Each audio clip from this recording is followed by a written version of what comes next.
প্রথমে মাছগুলো ভেজে নিব, তার জন্য দিয়ে দিচ্ছি লবণ,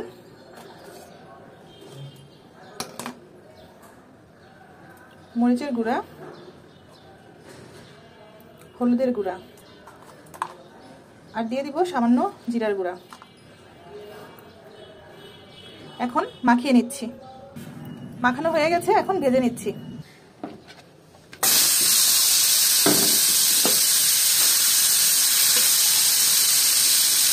মাছগুলো ভালোভাবে ভেজে নেব।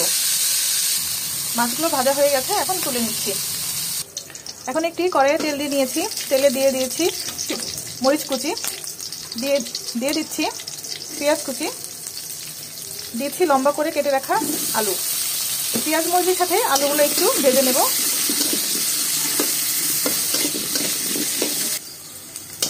পেঁয়াজ আলুগুলো ভাজা হয়ে গেছে, এখন এখানে প্রয়োজন মতো মশলা দিয়ে দিচ্ছি। শুরুতেই দিচ্ছি হলুদের গুঁড়া,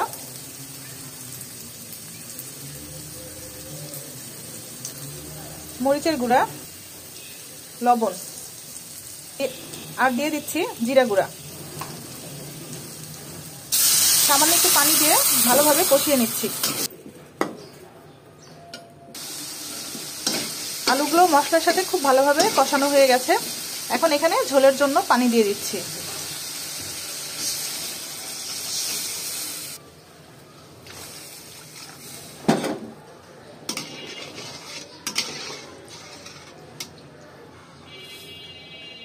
তরকারি ঝোলটা ফুটে আসা পর্যন্ত অপেক্ষা করছি।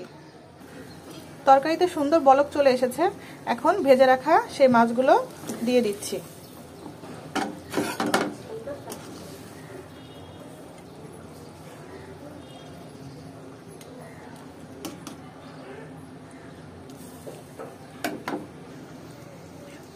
আরো দিয়ে দিচ্ছি পাকা টমেটো।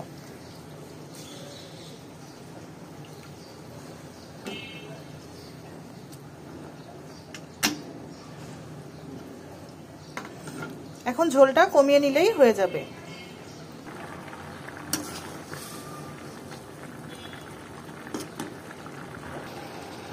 তরকারি হয়ে গিয়েছে, এ পর্যায়ে দিয়ে দিচ্ছি সামান্য ভাজা জিরার গুঁড়া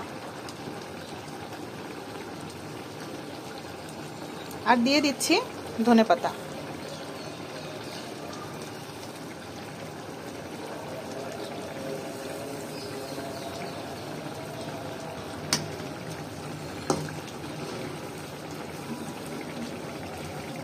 আর 2-1 মিনিট পরেই নামিয়ে নিচ্ছি। তরকারি হয়ে গেছে, এখন এটিকে নামিয়ে নিচ্ছি।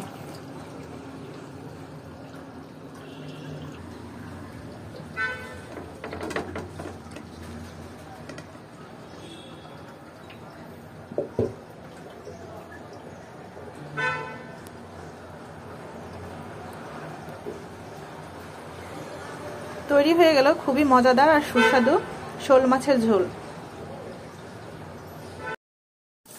এখানে কড়াইয়ে তেল দিয়ে দিয়েছি, তেলের সাথে দিয়ে দিয়েছি মরিচ কুচি, পেঁয়াজ কুচি আর দিয়েছি আস্ত জিরা। এখন দিয়ে দিচ্ছি হলুদের গুঁড়া, সামান্য নেড়ে নিচ্ছি। এখানে নিয়ে নিয়েছি সিম, বেগুন আর দেশি লাল আলু। আমি এগুলো এভাবে কেটে নিয়েছি। এখন এগুলো আমি তেলে আর দিয়ে দিচ্ছি।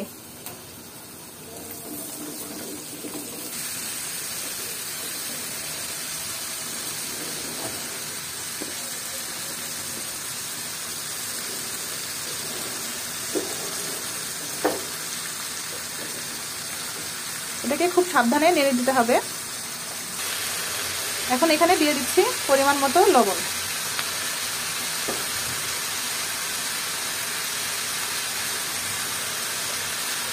এভাবেই কিছুক্ষণ পর পর নেড়ে দিতে হবে। ভাজিটা পরিমাণে অনেকটাই কমে এসেছে, দেখতেই পাচ্ছেন। আর ভাজিতে হালকা একটু পানি উঠেছে, কারণ সবজি কেটে যখন রান্না করা হয় তখন সবজি থেকে সামান্য পানি বের হয়, এজন্যই মাঝে মাঝে নেড়ে দিতে হবে। ভাজি হয়ে গেছে প্রায়, এ পর্যায়ে একটু ধনেপাতা দিয়ে দিচ্ছি। ধনেপাতা দিয়ে আবারও নেড়ে দিচ্ছি। দেখতেই পাচ্ছেন সবজিগুলো কত কমে গিয়েছে। এই জন্য শুরুতে অনেক মনে হলেও পরে আসলে অনেকটাই কমে যায়। যেহেতু ধনেপাতা দিয়েছি এজন্য আর কিছুক্ষণ ভাজবো। ভাজি হয়ে গেছে, এখন নামিয়ে নিচ্ছি। ধনেপাতা দিয়ে আসলে বেশিক্ষণ জ্বালানোর দরকার নেই, তাহলে ধনেপাতার স্বাদটা নষ্ট হয়ে যায়। ধনেপাতা দিয়ে 2-1 মিনিটের মতো একটু ভেজে নিলেই হয়ে যাবে। এখন আমি এটাকে নামিয়ে নিচ্ছি। তৈরি হয়ে গেল মজাদার স্বাদে সিম আর আলু ভাজি। ভাত বা রুটি যে কোনো কিছুর সাথে অসম্ভব মজা লাগবে।